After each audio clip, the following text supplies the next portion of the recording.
My name is Maili Wong, author of Smart Risk and Senior Portfolio Manager at the Wong Group at Wellington Altus Private Wealth. Our company's sole purpose is to help our clients build financial resilience and a positive wealth mindset through competence, clarity, and confidence that their wealth is being well managed. Thank you for joining us as we embark on a series of Wealth Matters events designed to provide you with the steps toward creating the freedom to enjoy a work-optional life.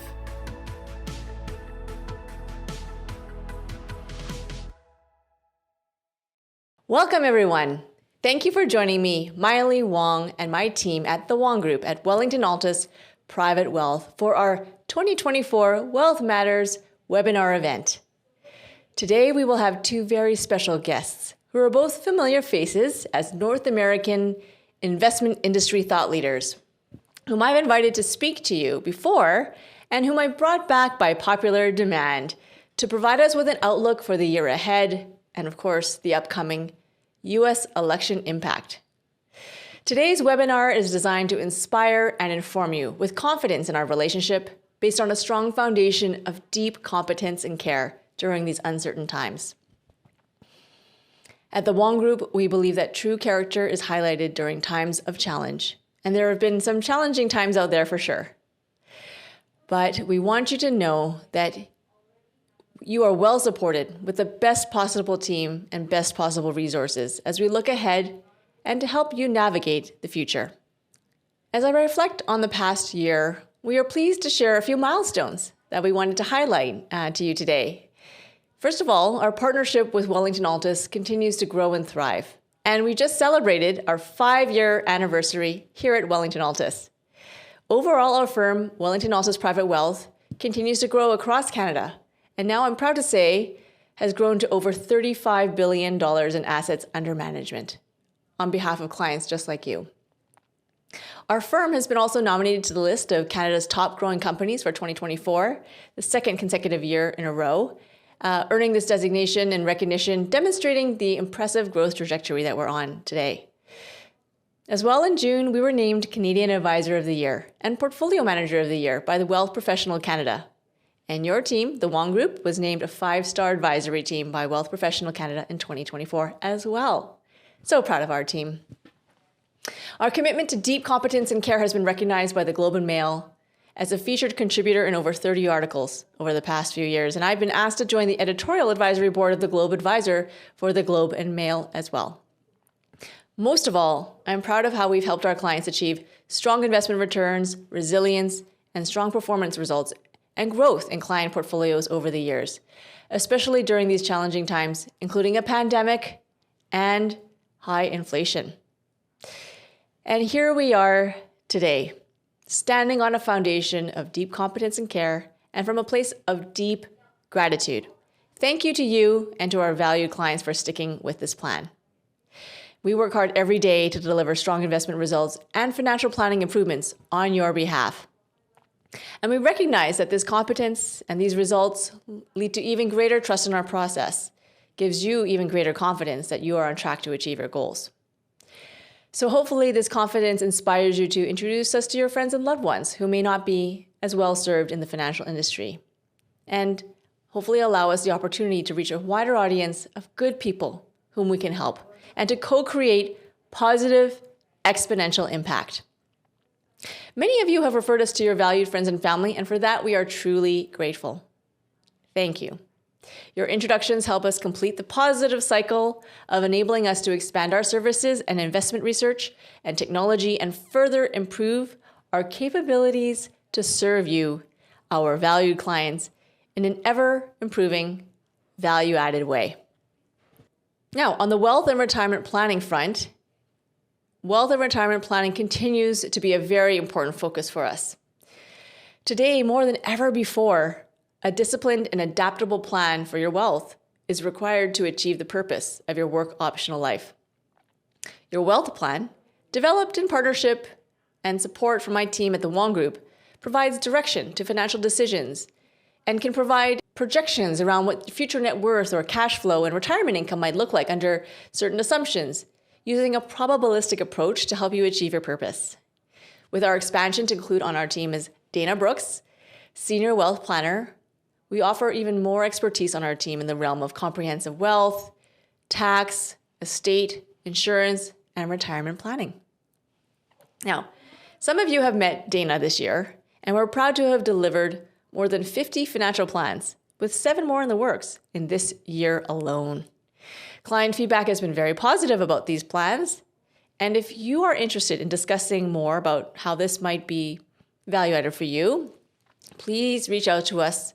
You can reach out to myself or one of my team members, like Corinne Liang, for more information.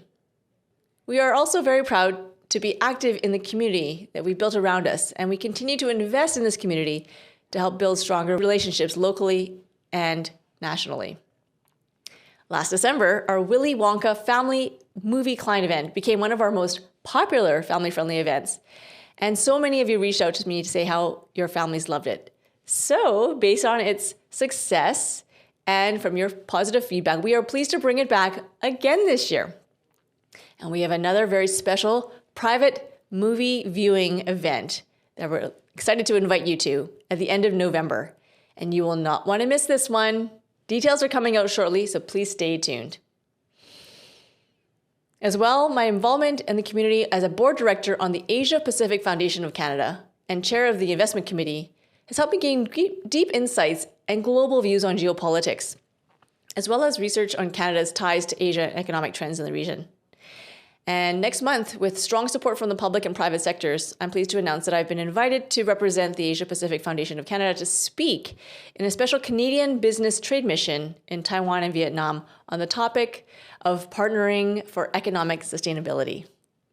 This mission will focus on the technology and innovation sectors to spotlight the ideas and solutions Canadian women entrepreneurs in particular bring to these sectors to promote inclusive trade, to support small and medium-sized businesses, and catalyze international partnerships between Canada's companies and key markets in Asia.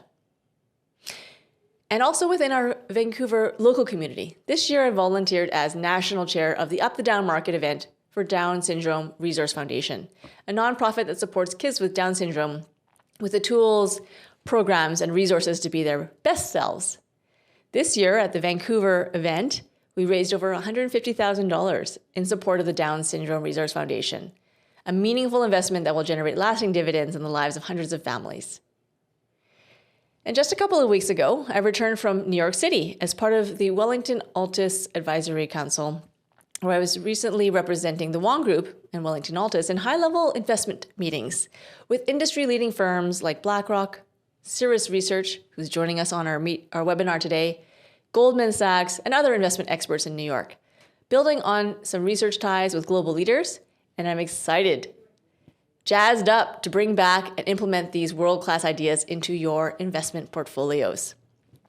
Now, before we formally introduce today's special guests, I would also like to introduce you to my wonderful team here at the Wong Group who work so hard on your behalf each and every day to bring you the best results and client experience. This team really is the A team, or as I also like to call them, a truly competent and really caring team putting our clients first. We have Cindy Liang, Portfolio Manager, Dana Brooks, Senior Wealth Planner, Elaine Lee, Portfolio Administrator, Corinne Liang, recently promoted to Associate Investment Advisor, Nick McBride, Associate Portfolio Manager, Lena Sue, Investment Associate, Angela Voss, Associate, and Elena Pankratova, Associate. Next, I'd like to introduce our special guests.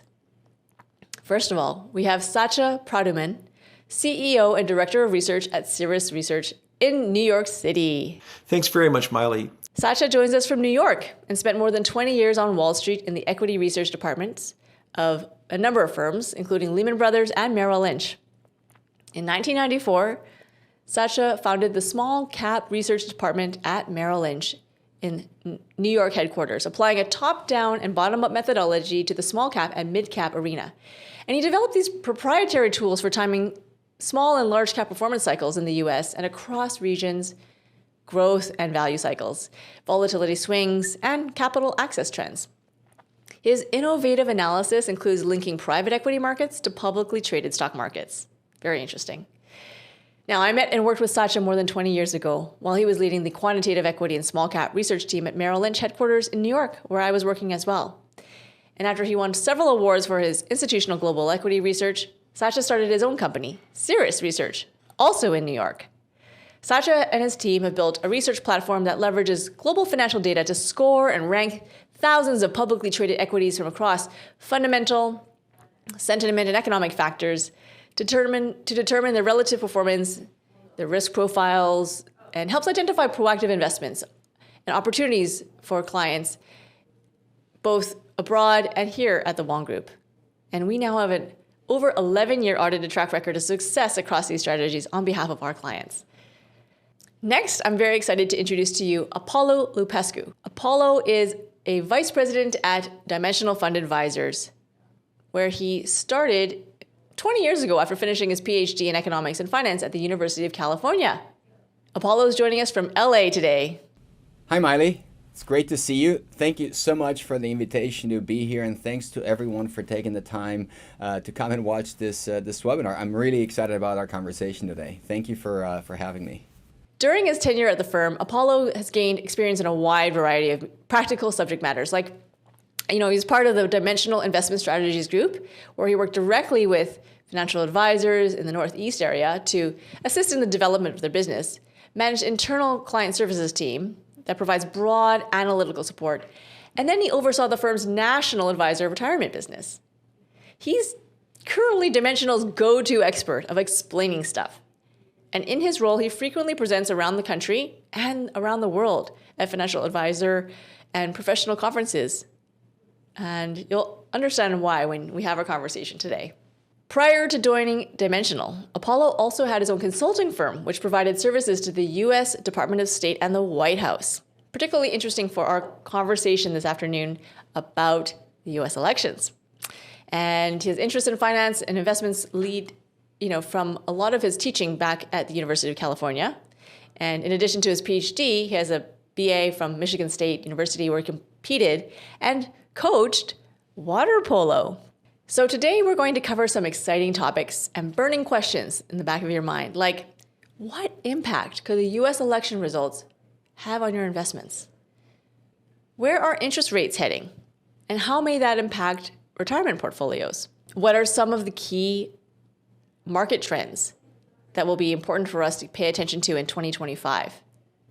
What is the outlook for Canadian, US, and international stocks, bonds, and alternative investments in 2025 and beyond? All right, Apollo, so let's talk US politics. Can you share with us the research findings from Dimensional, who has a team of Nobel Prize-winning economists on their research team? What is the data showing in terms of the impact to the markets that the US elections could have, depending on who wins the US presidential race? Yes, politics is certainly the big question of the day, and how will it impact the market?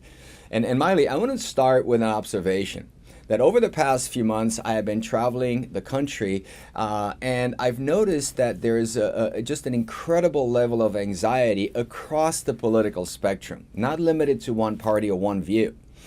In some parts of the country, they're very concerned that what if we elect somebody who might promote more government regulation? In other parts of the country, they're really concerned that what if we elect somebody who doesn't have the character to be president, who is not really connected to reality, and also might generate chaos over the next 4 years, and that those concerns are legitimate. I mean, I think that people who have these concerns, they have their views, and I think it's perfectly okay to have those views, whatever they might be.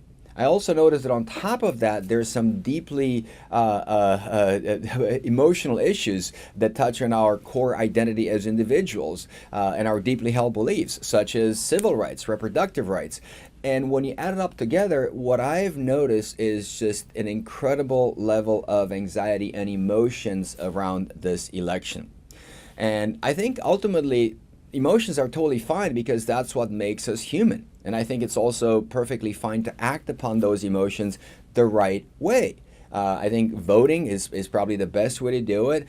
We live in a free country. You can cast a ballot. I think it's an amazing way to express your emotions and your views. At the same time, over and over, what I've seen is that successful investors are able to take a step back and somehow disentangle these emotions from investment decisions and make those investment decisions not on how they feel, but rather on very pragmatic reasons, such as what does the data suggest? What do the numbers say? And ultimately drive the decisions about their money on data and evidence. And I know, Maili, that's kind of how we think about it, is acknowledge these emotions, honor them. There's nothing wrong with having them. And at the same time, really look at the numbers and see what do the numbers say when it comes to elections and politics, and base those decisions on the data. And to begin with, I want to start with just two quick observations. The first one is that we will talk a lot about the U.S. stock market and how the election and politics will impact the U.S. stock market. And at the same time, when you talk to Maili and the team, there is a financial plan that is very specific to your circumstances, your needs, your risk capacity, what's going on in your life. And ultimately, that financial plan is likely to have a portion of it invested in the U.S. stock market that we'll talk about. But there will be other pieces invested in, for example, international stocks, in Canadian stocks, in emerging market stocks, and also a part of a money perhaps invested in lending through bonds, which is a very different dynamic than the stock market. So we'll talk about stocks, which is likely to be a portion of your portfolio, but there are other pieces that are not impacting the same way by the election and politics. And I want you to keep that in mind, that you have a plan and your portfolio is like a lot more broad and more diversified than just the U.S. stock market. The second observation, which is crucial, is that when it comes to stocks in general, whether it's Canadian stocks, U.S. stocks, what we're doing is buying ownership in companies. The stock market is not a gambling casino. It is a fundamental premise of our society because it gives us all a stake in capitalism. It allows us to participate in the success of companies that we might be using every day in our life. Because when you buy a share of a company, say Microsoft, you are now part owner in Microsoft. You are entitled to part of the earnings of Microsoft commensurate with your ownership. And in other words, you are on the same conceptual footing as Bill Gates. And yet you didn't start Microsoft, I didn't start Microsoft, and we are allowed to buy ownership into those companies. Now, we won't have as much as Bill Gates, but conceptually we can participate in the success of that company. And what the stock market does every single day is fundamentally assess what is the value of that ownership. How much should you pay to buy a piece of that company? And when it comes to elections and politics, what the market does every single second is assess who do we expect to be president, and based on that expectation, what do we expect those policies might be, and how will they impact a particular company. And before a policy is even enacted, what the market tends to do is price that in, adjust the price, adjust the value of the company well in advance of that policy even arriving. It's a little bit like if it's a sunny day and the sky is blue and you're in Vancouver and then you see clouds on the horizon and the rain is coming, you're going to grab an umbrella before the rain even comes, and vice versa. That's what the market does. It is forward-looking, and what's interesting about that is that by the time you read about a policy or the policy is even enacted, it is quite likely that the price might have already moved up if the expectation is that policy will be beneficial, or it might have moved down if the expectation is that the policy will hurt that particular company. And the reason it's so important for all of you to know this is because if you hear that the story that somehow a president might be elected and that sector might benefit, it is incredibly likely that by the time you hear about that, the price might have already adjusted up if there was a benefit to the industry. And if you buy it, by the time you buy it, it's quite likely that you might be getting it at a pretty high price, which might or might not be a good deal for you. And the markets today are incredibly quick at adjusting. I mean, it's almost like a split second before the market reacts to the expectation of some news and the expectation of a particular policy. The second thing is that when you look at the earnings of a company, which fundamentally drive the value of every stock, it is quite likely there are so many other variables that might also impact it, such as their products, their strategy, how they execute it, what competitors do. And what we'll see over and over is that quite often it's possible that the other variables might actually have a greater impact on the stock price rather than the policy itself. So if you simply look at the policy but not all the other moving parts, you are not necessarily going to benefit from that particular policy. So I do want to mention this because it is very important for this conversation. So let's illustrate these these concepts with some case studies. And if we go back to the previous administration, they made a big point to support domestic manufacturing in the U.S. And one of the industries that they specifically singled out is steel. And there was a company that carries the name of the industry. It's called United States Steel Corporation. So if you go back to 2017, what you see is that United States Steel share price dropped quite significantly, almost about 50% in the early days of the administration. And then they start talking about possibly introducing tariffs. And what if we put tariffs in place to help domestic manufacturing? And before the tariffs were even implemented, what you saw is that the price per share started to go up significantly, perhaps in expectation that these tariffs might come. So at that point, there was no clarity. In fact, there were no tariffs, and we had no idea if there will ever come to fruition. But the expectation of that perhaps drove the market price higher. And it's really good to know. It's like there was no policy and there was no clarity that it would ever come. And in fact, as of March of 2018, the U.S. government, the Trump administration, did impose steel tariffs against foreign producers, which gave U.S. Steel a very big competitive advantage at home.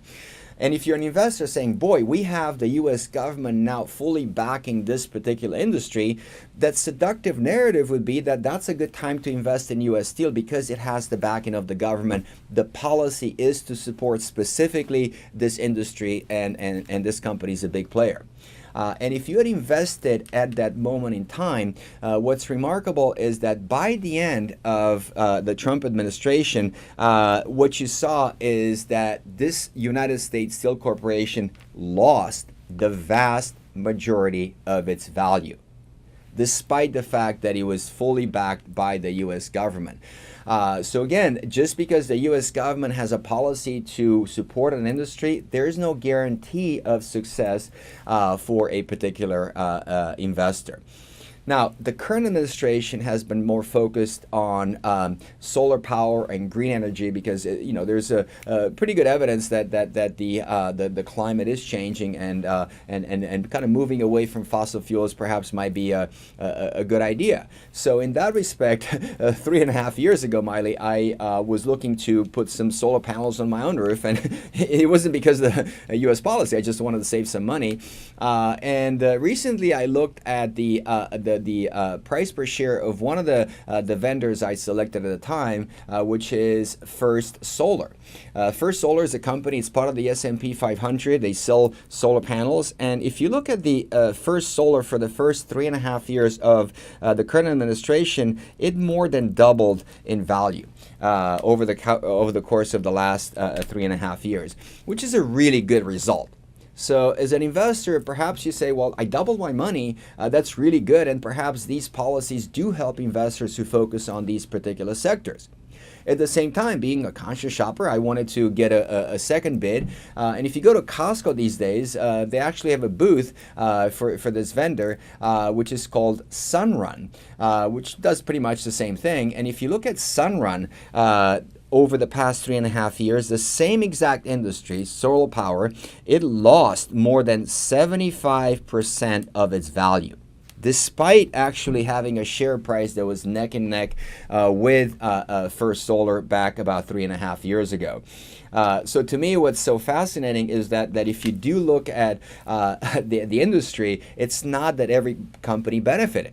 As we talked about, there's a lot more to the success of the company, such as their strategy, the execution, competitors, customer service for that matter. So really a lot of things that might have made the divergent performance between these two companies within the same exact sector. Now, I was in Oklahoma not too long ago, and those folks are saying, well, yeah, these companies did pretty well, but they probably did a lot better than fossil fuel because they didn't have any friends in D.C. Over the past 3.5 years, certainly the focus has not been on fossil fuel and the traditional energy. And just out of curiosity, I wanted to see, well, what if you had invested into a company that is part of that industry, that is part of that particular sector, the old school fossil fuel, and that is ExxonMobil. And what's fascinating is that if you look at ExxonMobil over the same exact time period, it more than tripled in value. Despite not having these friends in D.C. So that seductive narrative that you ought to pay attention to the sectors and then somehow put more money into the sector that might benefit or take away money, it is just not backed up by data. If you had listened to that advice, perhaps you would have been lighter on ExxonMobil and more on Sunrun, which certainly wouldn't have been the right idea as an investor. So the first point to make is that when it comes to elections and what people suggest that might who people suggest might benefit or not benefit, that should not necessarily be the cause for an investor to make a move with their money. It's just you're better off staying broadly diversified because you never know which sector might come up on top, despite the fact that they might not have friends in DC. Now, we have now not just the sector that might be impacted by the new administration, but policy by and large impacting everyone across the country. And in that respect, we have good data going back to the 1920s in the S&P 500, and trying to examine the role that these policies have played is quite interesting. And rather than going back to the 20s, what I thought I would do is go back in my lifetime and try to analyze how the market reacted to different policies, to different presidents who had different priorities, and what is it that we can learn by examining the data. And I'm born in 1969. I just turned 55. And in my lifetime, the U.S. stock market went up on average by about 10% per year. That's the S&P 500 index. And I'm going to use that 10% as a yardstick. And then what I wanted to do is look at the different presidents and how the market did while they were in the White House. And because different presidents had different length in the White House, I just thought the best way to do it is look at the average annualized. So on average per year while they were in the White House, what was that market outcome and what can we learn from that?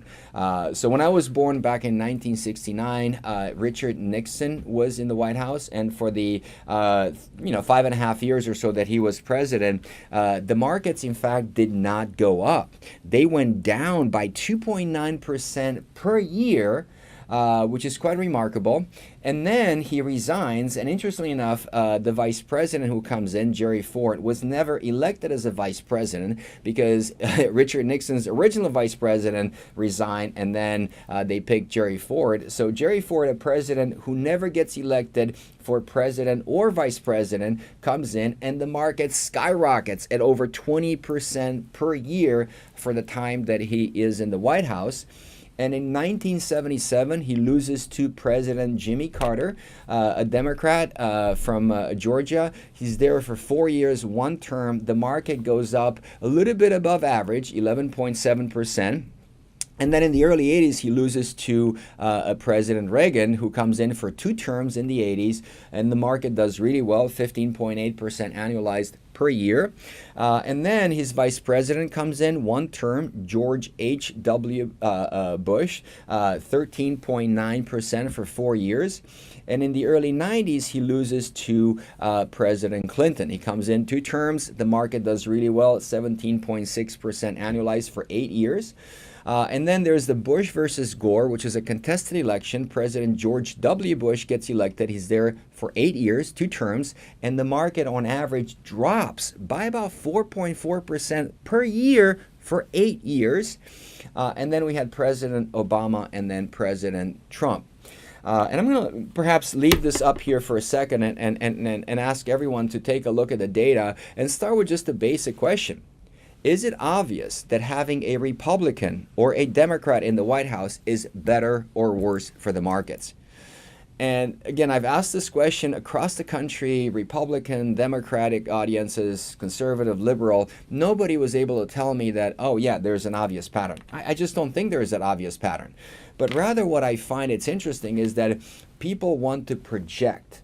People want to project their emotions onto what they think the market will do or has done. In reality, there is no such pattern. There's no obvious pattern to tell you that having one party or another in the White House is better or worse for the markets. What about policies? Because, again, the conventional wisdom is that if you have a president that is looking to cut taxes, for example, well, they ought to be really good for the market. And in fact, there is a president that we can look at who cut taxes specifically to stock market investing in the U.S. And capital gains and dividends. And if you hear about those policies, you know, obviously the intuitive reasoning would be, oh yeah, the market's going to really skyrocket because these are very market-friendly policies. And it turns out that we did have a president who did exactly that, and that president happened to be George W. Bush. So it is interesting that we did have a president who cut taxes to stock market investing, and yet somehow for the 8 years that he was in the White House, the market dropped by over 4% per year. And it might be tempting to say, well, he wasn't a good president for the markets. I just don't think that's fair, because he walked in just as the dot-com was going bust. How much did he have to do with the dot-com bust? Nothing at all. 9/11 happened 9 months into his term, and he walked off at the very bottom of the financial crisis. And I don't think it's fair to say that he was not a good president for the markets. On the other hand, you look at President Clinton. Just before him, he walked in 1992 just as Microsoft and Amazon and Pets.com, for that matter, they're all taken off. And again, I'm not sure how much the White House had to do with Microsoft Office and Windows and Amazon, but rather just happened to be there. And should we give President Clinton credit and say he was a great president for the market just because the market did so well? Again, I don't know that it's fair to give him credit for that. So the same way it's not fair to give blame, I don't think it's necessarily fair to give credit, because the markets did what they did based on a lot of other factors, not just their policies. But we do hear a lot about this. Well, if you have a president like Reagan, who is hyper-focused on business and tax cuts and the economy, that is reflected in market performance. And indeed, over the 8 years that he was in the White House, the markets went up by 15.8% per year annualized for 8 years, which is a phenomenal result, well above the 10% per year. And I remember when President Obama was running, and he was talking a lot about social programs. In certain parts of the country, among certain investors, there was a real concern that if we have a president who is not talking about business and tax cuts, what it will mean to the market is really a very negative outcome. There'll be a bloodbath, and I need to sell everything and move to Canada. Actually, that's what people do say in the U.S. Just because it's going to be horrific for the stock market. And there was a concern, and a lot of them did want to sell just because they thought that this type of policy is more driven towards social programs programs will not benefit the market. So the question is, how did the market do during a president whose legacy accomplishment is healthcare for the country relative to President Reagan, whose legacy is more around business and tax cuts? And it turns out that during the 8 years, same as President Reagan, of the Obama administration, the market went up on average by 16%. What is the difference between a president hyper-focused on tax cuts and the economy and one whose legacy is healthcare and social programs? Not much at all. So again, when you look at the data, it does not appear to be the case that the political affiliation, the priorities of the presidents, the tax policies, none of these seem to be a clear driver of market performance. And we all know, by the way, that this is not just about presidents, that we also have to look at Congress. Because a lot of these policies get enacted through the Congress, and at that point, it gets complicated because if you look at a party controlling this but not that, then you start splitting hairs. I don't have any. So I thought 3 years ago, something happened that gave rise to a pretty natural experiment. And what happened 3 years ago was the Democrats won the 2 Senate races in Georgia. And when they won the 2 Senate races, at that point, they controlled the White House, the Senate, and the House at the same time. So my thought was like, wait, that's a natural experiment. What if you look at times in history when one party had full control of the agenda in D.C.? In other words, they control the White House, they control the Senate and the House at the same time. So there's no place to hide. You can look, these are solely Republican policies, solely Democratic policies that they had a chance to implement. And then look at the market. And how did the market do when you had these two different parties in control? And it turns out that the Republicans first not first, but when I looked at the Republicans first, they had control of the White House, the Senate, and the House at the same time for 13 different years, pretty much across the timeline going back to the 20s.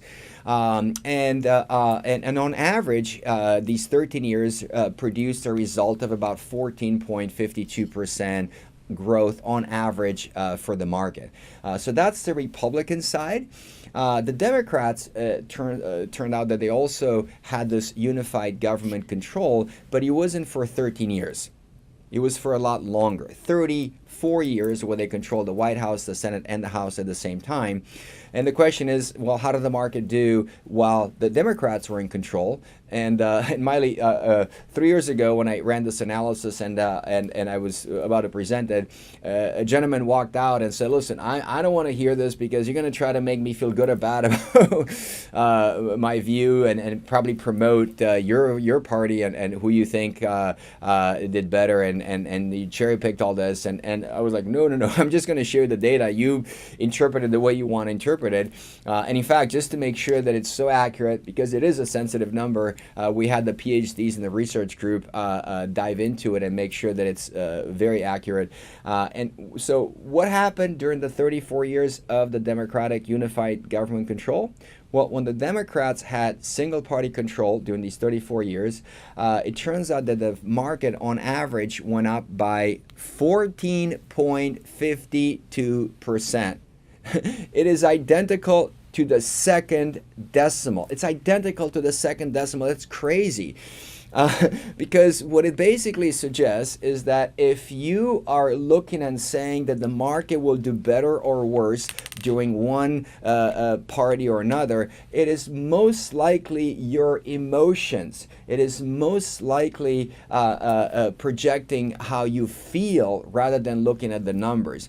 Because there's nothing in the numbers to suggest that one party, one set of policies is better or worse, that the markets have a mind of their own. And why is that? Well, as I said, when you invest in a company, there are so many variables. And politics and elections is one of the many variables that might impact the profits and the earnings of a company over the long run. It just turns out it is not a primary variable. You cannot link the outcome of an election or what happens in DC with the performance of any one company or the market as a whole. There are too many other variables that might impact that.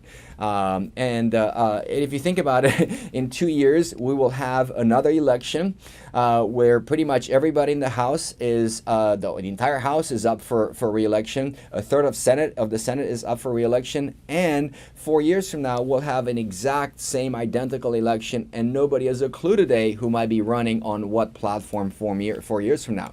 And these companies, certainly are making decisions that are much longer term than 4 years. And it's quite possible that they might be building something today that they decided a few years ago. So, if they're just going to be paralyzed every 4 years and say, well, I got to wait for the next election to make a decision, that's not how a business operates. So to me, ultimately, folks, it does not mean that politics and elections don't matter to companies. That's not what I'm saying.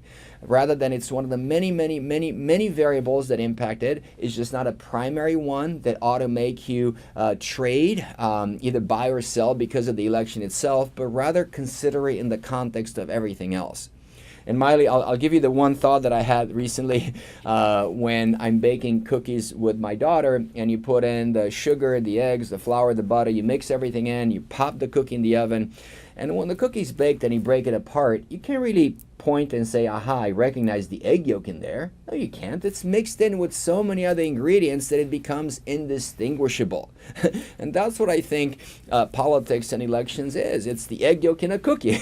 It's somewhere in there, but you ought not to build a cookie just around the egg yolk, but rather acknowledge it's somewhere in there, and there's so many other ingredients that might drive the market to its performance that ultimately it is not wise for an investor to make a move with their money solely because of politics and elections, but rather if somebody does that, there should be an acknowledgement. It's more emotional how we feel. And I have to say, a few days from now, half the country will be distraught and crying and petrified of the future, and the other half will be ecstatic. It just happens every 4 years, and really smart investors are able to talk to an advisor and just kind of like get a check and make sure they don't make emotional decisions with their money, but rather based on a financial plan that is rooted in data and evidence. All right, thank you, Apollo. Very interesting and insightful. And some key takeaways from that are that regardless of who wins the U.S. elections, there could be some short-term noise and volatility, but overall, regardless whether it's Democrat or Republican, it seems that the markets tend to be generating favorable returns over time, regardless of who wins the election. So that's really interesting to see. Thank you for that. My next question is for Satya. Satya, can you share with us your take on this, as well as your perspectives and outlook for the global markets looking ahead to 2025? We do have a favorable outlook for 2025. A lot of this is driven really by the overall favorable earnings backdrop that we see. And in addition to that, easier credit. Overall, we think there are really two types of markets underway. We're trying to model that accordingly. We've had more of a barbelled approach, which basically suggests that we could see more of an AI rush, which would be a very concentrated high-tech exposure. In the meantime, we also see more of a cyclical capital expenditure push. So this allows us to look at all these other credit expansion stories, such as financials, housing, and the like. The left panel chart here represents top-line growth for most of the key markets, the US, Europe, Japan, China, etc. What does jump out at us is this idea that most of the key global markets, the revenue growth rates have really reversed course as you had massive central bank tightenings to the last year where they're basically all stabilizing, the weakest of which is probably China. In addition to that, what we also see is a stabilization of the earnings estimates for the forward year. Importantly, most of them are on the mend. The exception here is China, and that's to be seen if that continues to improve. In addition to that, I mentioned earlier that there was this very constructive credit backdrop. I think this is really neat. The purple curve here represents the U.S. high yield market, And what it's suggesting is that those spreads are currently around a 300 basis point level. That's incredible because that's 30-year lows. Now, what's even more interesting is if you look at other key markets, such as Asia and Latin America, you'll see spreads that were incredibly just aggressive against corporations towards where they're converging now to the 30-year lows of the US. This is, I believe, underneath this idea about corporate profits and the growth of corporate profits. The overall case we make is that improving earnings drives share prices. This is fundamental to a more favorable outlook. All right, thank you, Satya. Very interesting. All right, Apollo, let's pivot and talk about technology and the impact of AI and technology on the stock markets. Can you share with us what your research and findings show regarding the Magnificent Seven companies, the Magnificent Seven stocks that have been dominating the equity market as of late? And are these expected to continue to outperform? What would be the impact of technology on the stock market and AI in particular? Yeah, the Magnificent Seven and AI, artificial intelligence, has certainly been a big story of investing over the past few years. And let's dive a little bit into it. It's an amazing technology that holds a lot of promise. And some people are actually concerned about the potential for harm as well. But looking at these, at AI, I do think that it's a pretty big watershed moment in terms of technology. And the companies that have really taken a step forward and really trying to build up for the future in this area have been dubbed a little bit like the Magnificent Seven. And these are large tech stocks that have really put an emphasis on developing the technology and the capability to deploy AI in society and for their own benefit. And it's interesting because when you look at the S&P 500, for example, which is the collection of the largest 500 companies in the U.S. market, then at that point, holding the S&P doesn't mean that you hold every company equally. In fact, the larger the company, the greater the proportion that it has in the S&P 500. And these Magnificent Seven stocks that we talked about, Apple, Microsoft, Amazon, Google, Nvidia, Facebook, and Tesla, they are certainly the biggest holdings that you have in the S&P. So simply having an S&P index would give you very significant exposure to these seven technology companies. In fact, they amount to roughly about 32%, so about a third of the entire S&P is in these seven stocks. And these seven stocks have gotten so much attention because if you look at the first 6 months of this year, for example, in 2024, the S&P 500 was up about 15%. But these companies, these seven stocks, over the same exact time frame, they were up a whopping 36.9, almost 37% up for the first 6 months. That's a phenomenal performance. And they left a hole in the S&P. If you look now at the S&P 493, which is the 500 minus the 7, that also went up, the rest of the S&P, but a much more modest 5.1%, which Maili, is in line with the long-term average. The U.S. market has grown at about 10% per year over the long run, so 6 months, half year would be 5%. So we don't. It's not like these S&P 500 companies did poorly. They just did exactly average. When compared though with the Magnificent Seven, it just doesn't look as good. So these companies have been flying high. They do have a pretty amazing technology, and the question is, should you emphasize them even more? Should you put even more money, and will this party continue? And it's an interesting question because they're spending a lot of money deploying the technology. It costs a lot to build the data centers to create AI, and every single one of these companies has their own AI product, and they're all competing. It's a very competitive market, and Apple has AI, Microsoft has AI, Google certainly has AI, Amazon, Nvidia, Meta, all of these companies have its own generative AI. Well, it's not generative yet, but it's a form of AI, that they're competing in the marketplace. So it's a very competitive marketplace. They can't just run with it. Not only it has something that's so mind-blowing that everybody wants to buy that, but rather what we're seeing is that a lot of these companies are competitive. So that competition, it makes it harder for them to necessarily monetize AI in a very big way. So there are great expectations about these companies to monetize it, and yet you also have to be careful because it's possible that when you get to be in a market that's so competitive, it might not be as easy to monetize, specifically since you have a very large expense associated with that.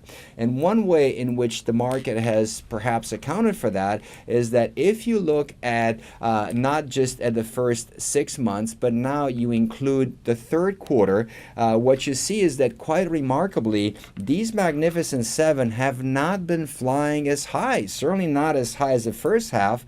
But at the same time, what's also very interesting is that the rest of the S&P, in fact, outperformed on average these Magnificent Seven, the average of the Magnificent Seven.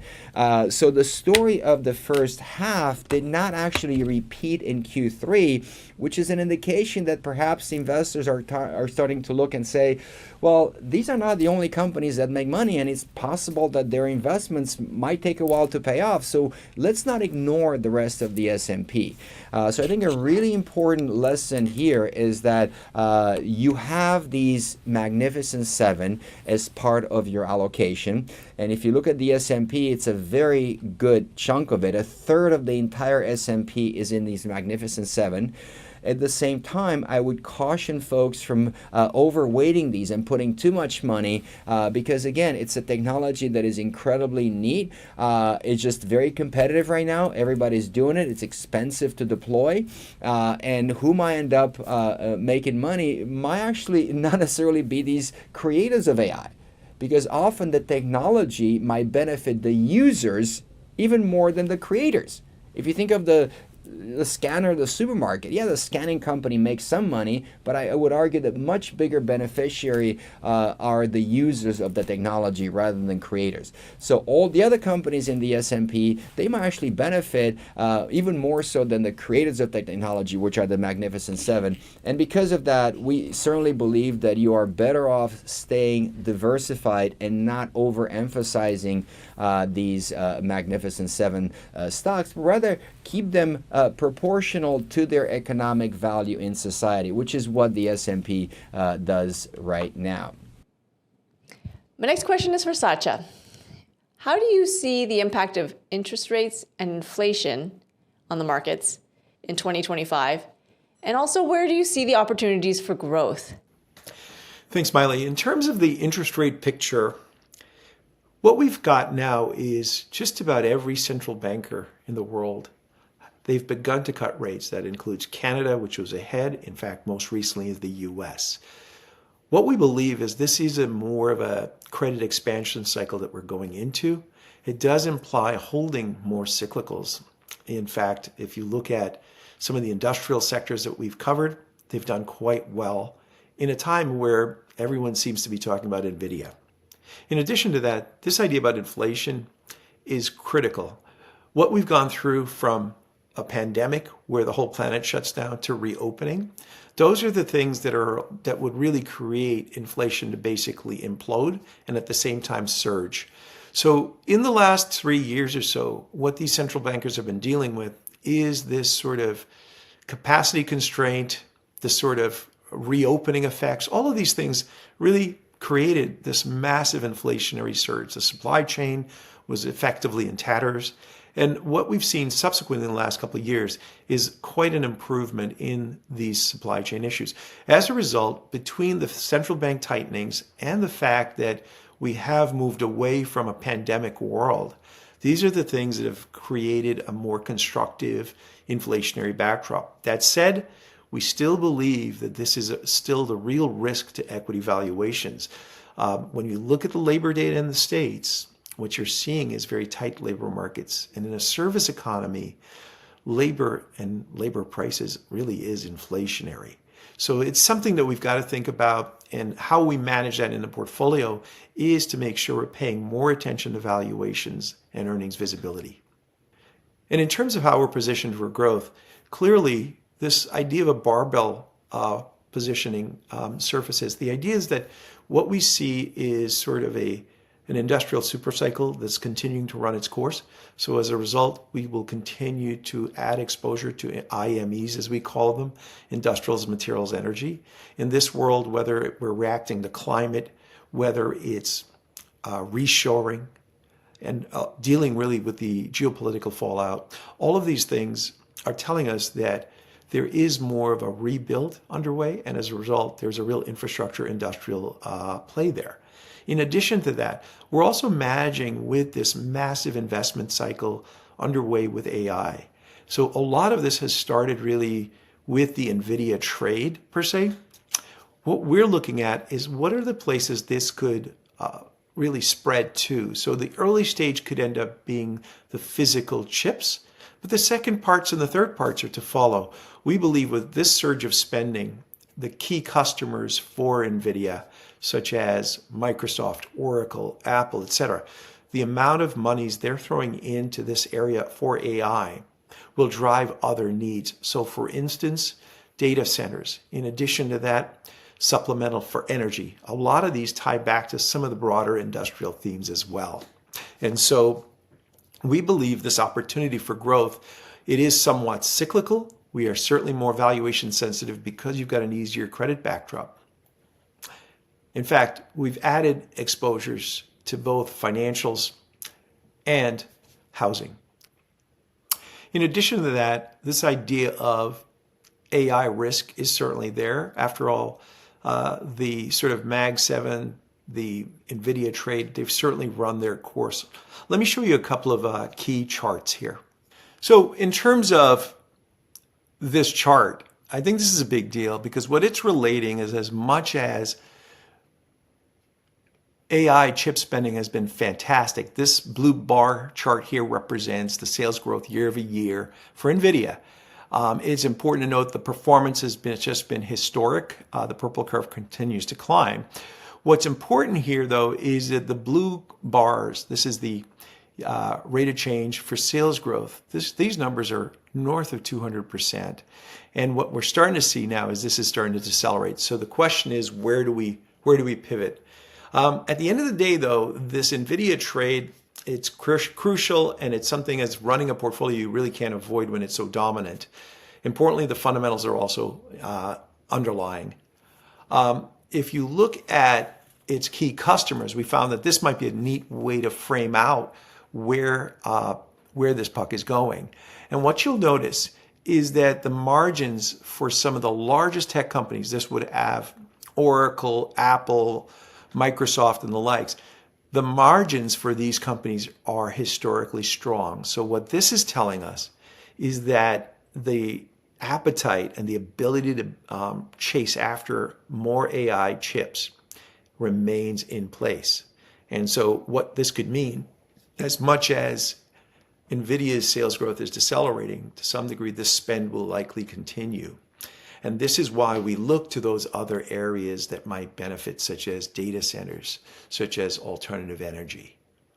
In terms of changes to the portfolio for this coming year, to some degree, we've clearly become more valuation conscious. You have to be more sensitive that when I related the profit cycle to you earlier in that chart, what that relates is the idea that profits will be more abundant, especially if credit is cheap. And if that's the case, then with more abundant earnings, we have to be more valuation sensitive. And that's exactly why we've continued to add some of the more CapEx intensive exposures. We do believe that you are in an industrial sort of super cycle for spending. And in addition to that, we've got to become a bit more, let's say, sober about the strong trends seen in the AI trade. So we've certainly got to make sure we watch our benchmark exposure. Sometimes that keeps us out of trouble. This idea is that we really like something because all the evidence looks great. But if the exposures tend to climb too far, the benchmark will tell you, you're sort of going out of the bounds of your exposures, whether it's a sector or an industry exposure. This chart is neat because what it's relating is the idea of technology spending relative to GDP. That's the purple curve. And also the light blue curve of industrial spending relative to GDP. What calls our attention to this is this sort of massive rebound in the industrial spending that we've seen in the last 3-4 years. Why we think this is important is that it fits the current setting, this idea of the reinvestment cycle, EVs, nearshoring, etc. What's important, though, is that this spend has also occurred in the prior 2 years where you had a central bank tightening. So imagine what happens as all these central banks begin to reverse course.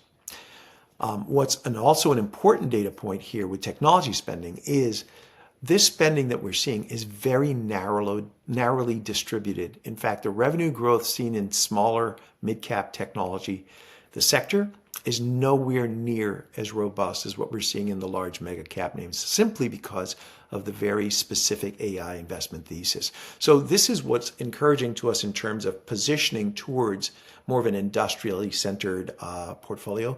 We also have enough work that's saying to be more value sensitive. So these are the things we'll continue to do. And then finally, globally, what we're seeing is that a more favorable backdrop. This chart relates what the risk appetites are for most key markets. And on the x-axis scale here, what this is saying is that really, if most of these bubbles, each of them represent a certain market, the size of the bubble represents the size of the market cap of that nation or that region. What you'll notice is that most of the risk appetites, most investors are still risk averse. It doesn't feel that way, but that's really what this relates. And the reality is that you tend to have higher expected returns when risk appetites aren't euphoric. There's definitely something going on with the UK. We think that might be related to the recent changes in the election and this new party really looking to add fiscal spending and effectively drive growth. That's to be seen. We'll see if that plays out. But the reality, though, is that this is really crucial. This is part of the reason that we do look more broadly across regions, that if credit markets are improving for most of these overseas comparisons, combine that with more of a risk-averse market, we do see opportunities for higher expected returns. All right, thank you, Satya. My next question is for Apollo. What do you say to clients who might be concerned when investing at a time when markets are near all-time highs? Indeed, we've seen a lot of headlines lately about the market hitting all-time highs, and it's only legitimate for investors to ask, well, it seems like everything that goes up must come down, so is it a good reason for us to perhaps adjust our portfolios given that the market is hitting all-time highs? And we've looked at this question. It's a very important, very legitimate question, and I want to start with a bit of perspective. That the markets are hitting all-time highs, and generally speaking, we have not seen historically market continuously going up or continuously going down, but rather it has been a mix. And this is what we call in technical jargon volatility. In other words, the markets move up and markets move down, and it's important to acknowledge that this volatility is nothing really new. It's par for the course. It's been with us for a very long time. And in fact, if you look at the S&P 500, and you draw a timeline based on when the market went up versus when the market went down, it's quite interesting because what you see is that there are times when we hit what's called a bear market, and that's when the market drops by about 20%. And whether it comes after all-time highs or any other point, it's just there are times when the market drops, and that's what we'd like to avoid. Nobody wants to be there when the market takes a dip. And what you see looking at the data historically is that there are times when the market certainly drops, and we've seen it in the past. So it's not unusual, it's not uncommon to see the market dropping. At the same time, what's also very interesting to see is that bull markets tend to last a lot longer, much longer than the bear markets. So when we hit an all-time high, to continue to have this bull market, we have to continue to see these positive returns going forward. So it seems to me that intuitively, when you look at the history of the market, you ought to expect volatility. It's just that I'm not sure that anybody can consistently and accurately predict when the market's going to go up and when the market's going to go down, but rather just acknowledge the fact there will be a time when the market drops. Pretty much the same way that I know that here in Los Angeles, at some point, I will have to deal with an earthquake.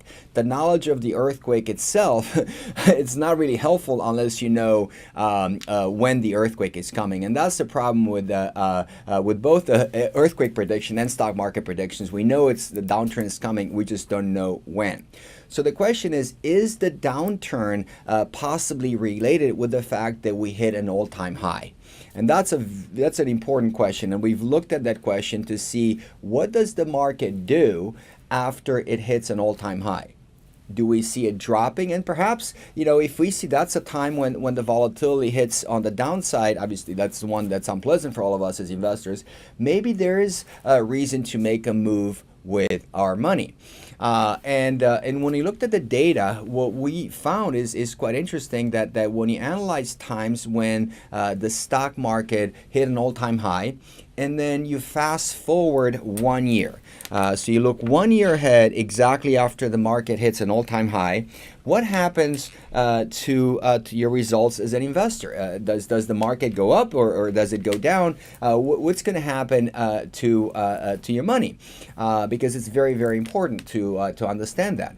So when we hit an all-time high, and then you fast forward for 1 year, on average, what's remarkable is that the market continues to rally, and in fact, on average, it goes up by about 13.7%. Which is quite remarkable, because what it basically means is that when you hit an all-time high and then you look 1 year ahead over 12 months from that point, the market doesn't tank. It continues to go up, and it goes up quite nicely. The average annualized 13%. That's really nice.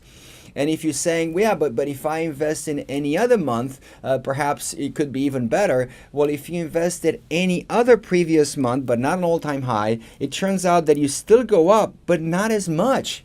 It's only 12.3%, which is incredible, because what it says is that hitting an all-time high turns out to be a positive for investors, that on average, you actually are likely to make more money than any other month, looking 12 months out. So that perhaps that concern that what goes up must come down, it doesn't happen over the next year. And in fact, if anything, it seems that it's a benefit to an investor to have that 12 months ahead. So I want to caution you that the data doesn't really look exactly what people's intuition might be. The data is suggesting that having an all-time high is actually a really a positive thing in a way relative to any other month. But investing in stocks shouldn't be just for 1 year, 12 months. And if you extend this to 3 years, what you see is that by then it's a complete wash. There's no real difference if you invest at an all-time high or any other month. So ultimately, I think what the data is suggesting is that hitting all-time highs, it is something that we see over the long run happening, and consistent with the first graphic that I showed you, it tends to continue, not in a predictable pattern that will tell you when the drop will happen, but rather over the next 12 months, historically we expect to see even better results than after any other month on average, and by the time you get to 3 years, it's going to be a complete wash. So because of that, we don't believe that an investor should sell the position thinking that, oh, it's at an all-time high, what goes up must come down, and once we hit the high, that we need to sell and wait for the drop to happen. It's just, first of all, it's not in the data, and secondly, it's really important to know that if you decide to sell, you also know you have to know when to get back in the market. And making these two correct decisions is something that I have not known anybody to do on a consistent basis. So, does it mean that you shouldn't do anything about it? Not at all. I'm not suggesting it at all. I'm just suggesting that when you look at the data, there is no reason to be overly concerned that just because it's an all-time high, there's an imminent drop in the market. It's almost exactly the opposite. But does it mean that you should be doing nothing? I'm not saying that at all. What Maili and the team and what advisors tend to do is look at your allocation, look at your portfolio and the different investments that you might have. And let's say that you have to have a balance between stocks and perhaps bonds. And if the market goes up and up and up and hits all these all-time highs, what tends to happen is the percentage of stocks in your allocation then increases above the desired level. And that's when an advisor might make a decision to trim and take some gains, take some chips off the table, and then perhaps go buy something with a better valuation with the idea that you want to bring the portfolio back in alignment. So when the market hits an all-time high, it doesn't mean that you shouldn't do anything. What Maili and the team, what they do is they analyze every single day, should I be taking an action and should I be perhaps trimming some of these gains? This is a very systematic process that is called rebalancing. So rebalancing is really an important piece of being a successful investor, because if the market hits an all-time high, yes, perhaps there are times when you want to trim some of these gains. And the opposite is also true. If the market drops and it's now it has a percentage that is below the desired weight, then you might want to trim what went up and then buy the falling stocks to realign the portfolio. So that's I think it's a very important piece of the investment process, and that's what Maili and the team and advisors try to do, is make sure that they rebalance and they take in consideration, by how much is the deviation, what are the costs associated with this. So it's not a trivial decision. It's something that they pay attention every single day. It just turns out that most days the best decision is not to trade. But there are times when, particularly after the market continued to run wild, there is a piece that might be trimmed. You might take some gains off the table and then go buy something with a better valuation. I'd like to ask a question about global geopolitics. So zooming out from the US and from the markets, how concerned should we be about all of these global geopolitical events taking place in the Middle East, between US, China, Russia, Ukraine? How can these very disturbing geopolitical events impact the markets and our retirement portfolios now and in the future? Yeah, there seems to be a lot going on in the world today, and a lot of risk and a lot of pain. In fact, it's really hard to watch the images of what's going on in Ukraine and what's going on in the Middle East, and you have a lot of folks who are just suffering. And emotionally, I have to say, it's really hard to watch this because it's disturbing and it's unnecessary for so many people to suffer. And I have to acknowledge that it's just hard for me to watch, at least these images on TV. At the same time, I want to come back to something that we talked about earlier, which is that investing is all about ownership in companies. That's what investing is all about, ownership in companies. And if you think of these wars, the geopolitical situation that we're in right now, what the market is doing is setting aside a little bit the emotions associated with these images and asking that very pragmatic question. How are these conflicts impacting the earnings or the profits of different companies? That's exactly what the market's asking. And I do think it's the right question. And it turns out that quite often these geopolitical events that we're seeing, they don't necessarily have as much of an impact on company earnings as they have on our emotional state. If you think of Russia invading Ukraine, millions of people are suffering because of the Russians invading that country. And at the same time, you think about it, Russia as a whole is 2% of the global economy or so. And they haven't traded with the world anyway for years and years. So if you're not really having access to the market, how much are these companies really losing in that respect? You have Royal Bank of Canada, you have Bank of Montreal, you have these energy companies. How much are they really suffering because they're not accessing the Russian market, or the Ukrainian market for that matter? Not as much as somebody thinks. If you look at the Middle East conflict, well, how much is Apple selling in Gaza? I mean, they're not really losing that much business because of what's going on. So quite often these geopolitical events, I do believe that they tend to have a much greater impact on our emotions than they have on the bottom line of companies. And in fact, it's quite possible that some companies might, in a way, benefit, not nefariously, but if you think of defense companies, when the war in Ukraine started, a lot of these companies had to produce more weapons, and that increased their value. If you look at oil, if there's a disruption because of the Russians doing that, well, companies that produce oil actually saw a bump in their earnings because the price of oil goes up. So these geopolitical events are quite interesting, and at the moment, based on everything that we see, they haven't really impacted the market as much, and it's not because markets are disconnected from reality, but rather because a lot of the earnings of Nvidia and Microsoft and Apple and McDonald's and Coca-Cola, they're not tied as much into those regions of conflict. Now, could it possibly go into a different direction and have a wider scale war? It's absolutely, that's a possibility, and the markets are not discounting that possibility. And I think all of us ought to consider that it's possible. Now, it's not just the possibility itself; it's how likely it is. And the markets are sending quite strong signals every day onto the possibility by the stock movement, by how much the stocks move up and down, and it's quite possible that something might get into a bigger scale war. It's possible that it might not, and the question is, what will that mean to my investments and to my market, to the market? And it's a legitimate question, and we don't have recently a good case study to analyze, but rather what I thought I would do is kind of go back to the last time that we had a huge, major global geopolitical event. And I was talking to my mom recently, and she was talking to me about, hey, it is World War II. Without a doubt, that devastation that we saw during those years of war is unprecedented. I mean, we had tens of millions of people dead. Cities destroyed. Forget about supply chains.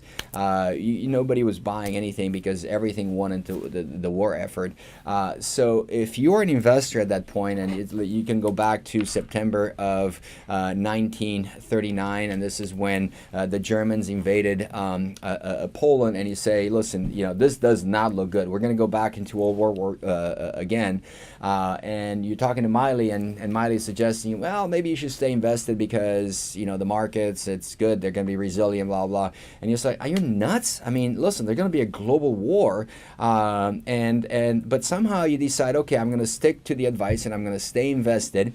And you look at the next 6 years, because the war actually ended in August of 45, exactly 6 years later, when Japan surrendered. And if you ask the question, well, how did the markets do? What would have happened with my money over the 6 years of war had I actually stayed invested? And what's remarkable is that one single dollar invested at the beginning of the war, by the end, it would have pretty much doubled during the 6 years of war. And, you had the U.S. being attacked in December 41, and then, you look at the years of war that they were involved, 42, 43, 44, 45. In every single case, you saw a really nice positive return in the market, despite the fact that we were in World War II. And, what does it mean? Does it mean that war is good for business? That's not at all what I'm suggesting. War is not good for business. And in fact, years ago, I used to to have a girlfriend in Michigan, and we would go on weekends on Sundays and have dinner with elderly folks or just alone, just to have some companies on Sunday nights. And I remember this lady years ago telling me about how tough it was in Lansing, Michigan, when the war kind of started, because a lot of the men had to go and fight in Europe or Asia, and these car companies that are based in Michigan, they're not selling as many cars, and she kind of told me kind of how they navigated those days, and it was interesting for me to go recently revisit that and see how exactly they do it. And it turns out that back in those days, when Cadillac couldn't sell their cars, they put the engines into a tank and they sold that to the government. I mean, it was a Cadillac tank. I'm not sure that it had leather seats and power windows, but that's a Cadillac tank. Ford, when they couldn't sell the Model T, they start producing airplanes. And speaking of Ford, when you think of the, build Ford tough, it's not the F-150. The toughest Fords ever built were the actual tanks that they sold to the government. So to me, the way that I think about this idea is that in a free market, and we do operate in free markets, these companies operate in free markets, they will try to find a way to make money irrespective of the state of the world. And I think that is the fundamental premise that gives me confidence to stay invested in whatever situation the world might be in. And we saw it in World War II when these companies adapted, they were creative, they're resilient. We saw it 4 years ago during the pandemic. Folks, 4 years ago, we're all stuck at home. And these companies didn't just say, okay, I'm done, let's call it a day and close shop. No, they navigated that. Hotel chains might have laid off people. I would say that maybe breweries, instead of brewing distilleries, instead of brewing alcohol, they might have done a hand sanitizer. Whatever it took for them to sell, whatever it took for them to navigate those times. So to me, yes, there's absolutely a lot going on in the world. And in some cases, some companies might be impacted. It's possible that we might get into even a bigger mess. My faith and my belief is that the companies will find a way to navigate whatever is put in front of them, and that gives me confidence to continue to stay invested irrespective of the state of the world. And it's ultimately navigating the emotions as well, because we see these images, they make us feel a lot of doom and gloom. And again, we are invested in companies that operate in free markets, and it is different this time. It's unlike anything else we've seen. Pretty much the same way that every game of chess ends up in a different position. Like, this particular geopolitical situation is different than anything else we've seen, but the fundamental premise, the chessboard of investing that stays the same, is this idea that companies operate in free markets and they will find a way to make money irrespective of the state of the world, and we're just going to be along for the ride. And if we do indeed get into some global thermonuclear war, I would argue that at that point, we're going to have a lot bigger problems than our investment portfolio. In summary, I'd like to highlight some key themes from what we learned today. Some common themes are: be in the market, be invested. Don't just sit on cash on the sidelines, especially as term deposits and GIC rates are maturing and interest rates are heading lower. Be globally invested. Watch out for too much concentration in Canada and diversify globally. Mainstream media, it's going to tell you all sorts of scary stuff. Try to tune out the noise. I'd like to ask Apollo, any last words of wisdom you'd like to share with our clients today as a summary of what we discussed? Yeah, so let's tie it all together. I think it's really important to really clarify the message that we wanted to send today to all of you. Number one, I think the most important is the importance of working with a financial advisor like Maili, who has a financial plan developed specifically for your needs, your circumstances, your risk capacity. And having that financial plan, I do believe, is the most important element in investing. And along with that, working with an advisor to make sure that you stick to it, that he can navigate emotionally through the times like this, when you have elections, you have geopolitical risk, all the things that are happening in the world, and that advisor can understand what's going on, make changes appropriate to your needs and your circumstances, and at the same time do not make emotional decisions about your money, but really be very pragmatic, look at the numbers and the data. So having an advisor who can develop this plan and keep you on track, I think, is the most fundamental piece of this entire conversation. But when it comes to your money, what's also hugely important to know is that what Maili is doing is always looking ahead, looking and making sure that what you have in your portfolio, it is state of the art. And it's not something that worked just up until yesterday, but rather something that will continue to work for the future. If I can use a sports analogy, I mean, you folks are great fans of hockey, and I like hockey as much as the guy next door. And I know that Gretzky had a phenomenal quote, that I like to live by a little bit. Which is that he said that what made me successful is the fact that I chased the puck not where it used to be, but where it's going next. And I think that's exactly what you have with the strategies that Maili's developing, is not chasing where the puck is used to be, but where it's going next. And that's what it's going to make you successful as an investor, having that plan and making sure that whatever pieces you have in your portfolio, they are what's next rather than what used to be state of the art up until yesterday. So with that, I really want to thank you for inviting me to be part of this webinar. I wanted to thank you, all of you, for watching, and look forward to talking to you again soon. And Satya, how about you? Any final words to tie everything together from what we've discussed today? Thank you, Maili. It's been a pleasure to join you this afternoon.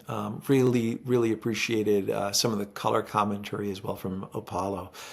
In terms of any sort of final thoughts here, the New York Yankees are in the thick of the race for the World Series right now, and right now it doesn't look so good. We're a little bit underwater, but it does sort of bring up the reference to the Michael Lewis book Moneyball, and I think that book was a lot about baseball, but it was also a lot about numbers and gaming, and how it relates to what we're doing here in running a portfolio is the idea that markets are really efficient, and the best thing a good advisor can do is really pay attention, develop a lot of dashboards, make sure you have specialty skills that are part of the team. That's pretty much exactly what you're doing, Maili. I think a really neat takeaway on the Moneyball book, though, is that the initial phase of this Moneyball story, it takes place where the Oakland A's had a low budget and they wanted to compete. And they started to study baseball statistically instead of the quote-unquote feel for baseball. And what they started to figure out is, there's a certain combination of steals, singles, walks that get you runs. It's not just home runs. And by doing the analytic around baseball statistics, they were able to effectively price baseball players better and better. But the thing they learned 2 decades after that book was published is that as teams started to really adopt that, for instance, the Red Sox in 2004 ended up going on to winning the World Series. They had adopted a lot of this more scientific approach to baseball. And so as much as we have done a good job building dashboards, monitoring systems, the reality is that we're really embedded in a very competitive landscape. And what it says is that we've always got to pay attention. You've always got to find a way to get better questions asked and answered. So with that, thanks again very much for inviting us to participate in this forum. Thank you. In summary, while it's tough times for markets out there and lots of noise, lots of news, headlines, we've been through tough times like this before. And it's normal for markets to experience volatility. But it's how you deal with it that matters. As portfolio managers, we don't mind and actually embrace market volatility as it presents us opportunities to buy high-quality assets on sale. And for our clients, here's why perspectives from global investment industry leaders like Satya Pradhuman and Lupescu, why these matter to you. 1, It demonstrates our access to global thought leaders in the financial industry, keeping us, your portfolio managers, informed and in touch with the latest market intelligence, and keeping us focused on the signal and not distracted by the noise. 2, demonstrates our commitment to excellence, to deep competence and care, to provide you, our valued clients, with a very valuable relationship and to deliver reliable results. We don't just rely on the status quo, but we're always looking to find a better way to build on your investment and client experience. And 3, confidence and peace of mind that your wealth is being well managed and that you have a plan in place, built to last for the long term, is what we strive for you to feel every day. To our guest speakers, thank you so much for joining us today and for sharing your insights on how to invest with perspective around the US elections, as well as sharing your insights on what to expect ahead in 2025. And to all of you, our valued clients and guests who are here with us today, I want to express my greatest thanks and appreciation for our valued relationship over the years. It is truly my honor to work with you on your behalf and to help steward and guide you on this journey together. And I'm excited to invite you to join us at an upcoming special movie premiere event showcasing the Disney-anticipated release of Moana 2. As well, we will be hosting our next Wealth Matters event in January 2025 with an exciting special guest, live and in person, with a very dynamic global perspective for 2025. Stay tuned for that as well. Again, thanks for joining us today, and we look forward to hearing from you. Thank you.